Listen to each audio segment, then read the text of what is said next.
first step before anybody else in the world believes it is you have to believe it. There's no reason to have a plan B because it distracts from plan A.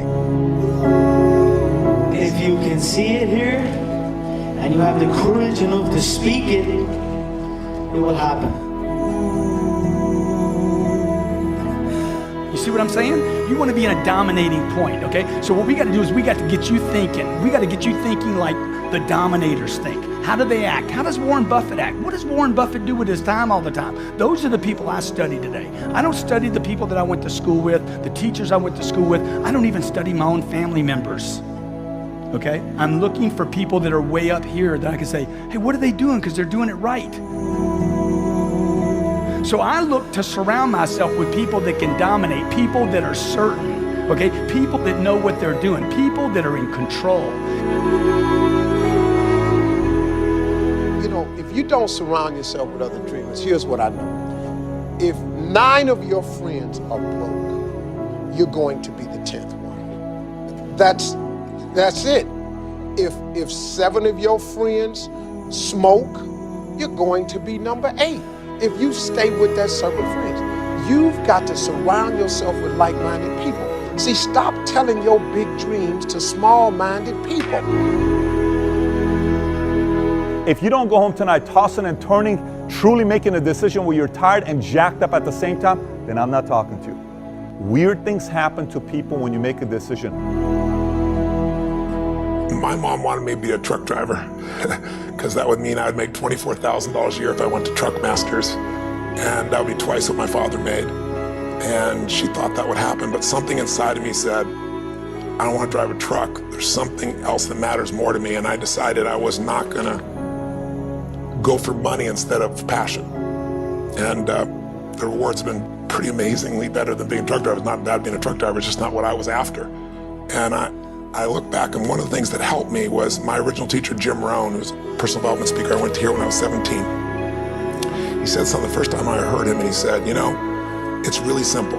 If you want life to change, you got to change. If you want life to be better, you've got to get better. It's the only way it happens. And luck will show up for people and to leave them. But if you're constantly improving who you are and what you give, game over.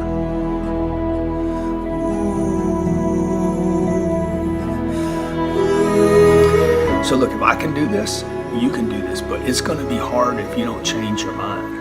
You gotta change the way you think.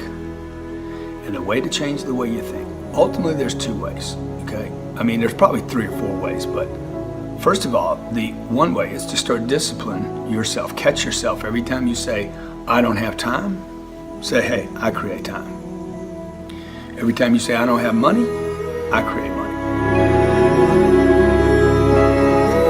I put the third eye on Einstein's forehead because I respect him as a visionary and a person that can see what doesn't exist in most people's eyes. Most of you guys focus on all of the things that you can see. A visionary specializes. Only those who can see the invisible can do the impossible. Only those that can see the invisible. How do you see something that doesn't exist? You have to be a visionary. You have to be a person that can say, yo, I just seen something. I'm talking about people that really want to figure out how to move themselves forward. And you know, I find that so many of us think that our dreams are unreachable or unrealistic, and it's just so sad. I mean, people think that their dreams disappear. And if that's what you think, congratulations, you're officially stuck. And the truth is that our dreams are always there, and they don't ever give up on us, we give up on them. But here's the secret.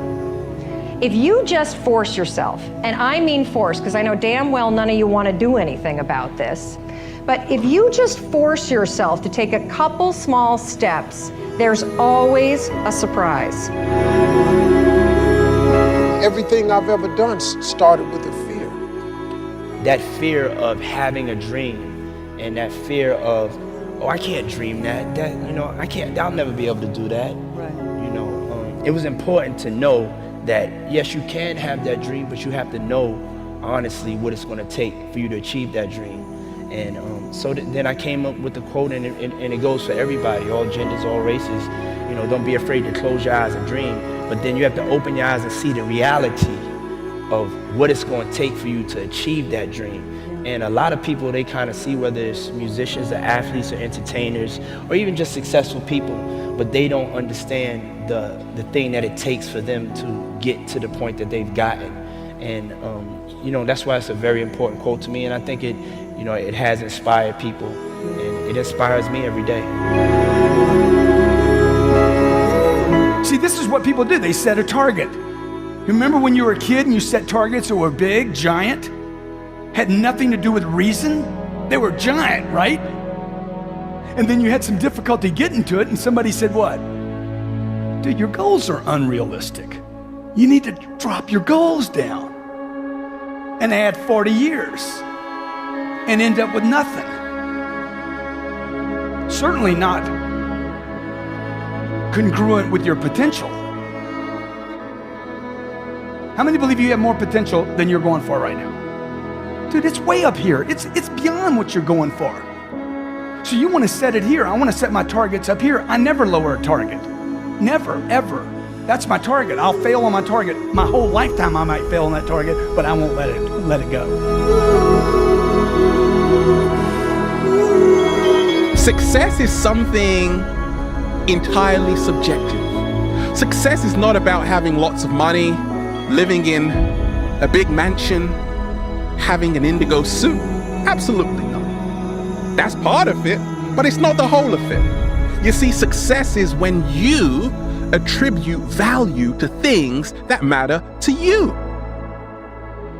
If you don't love what you do, it's going to be hard to continue.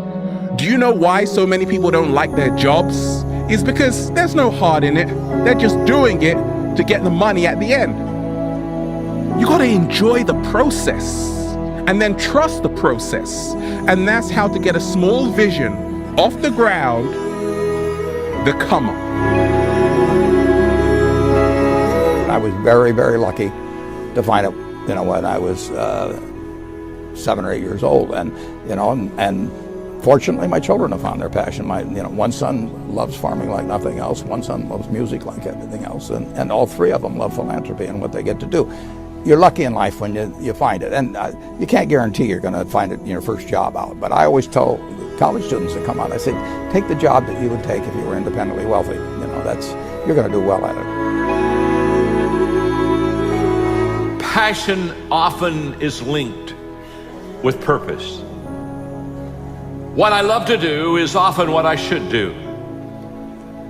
We have been created within us the capacity to have things that we enjoy greatly, and a lot of times there is a definite relationship between what I am in love with and what I should be doing. We are created and wired in such a way that passion and purpose many times comes together, and passion is the great energizer.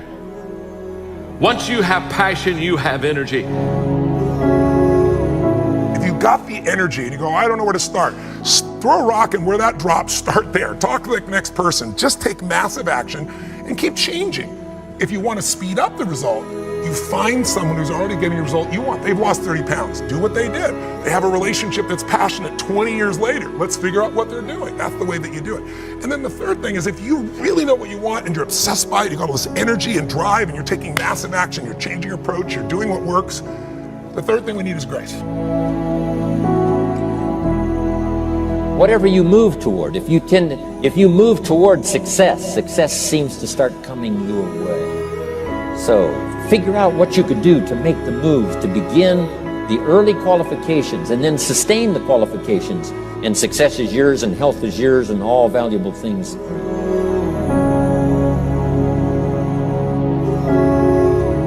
So the point is you don't have to wait in line. You don't have to do it the way everybody else has done it. You can do it your way. You can break the rules. You just can't get in the way of somebody else getting what they want.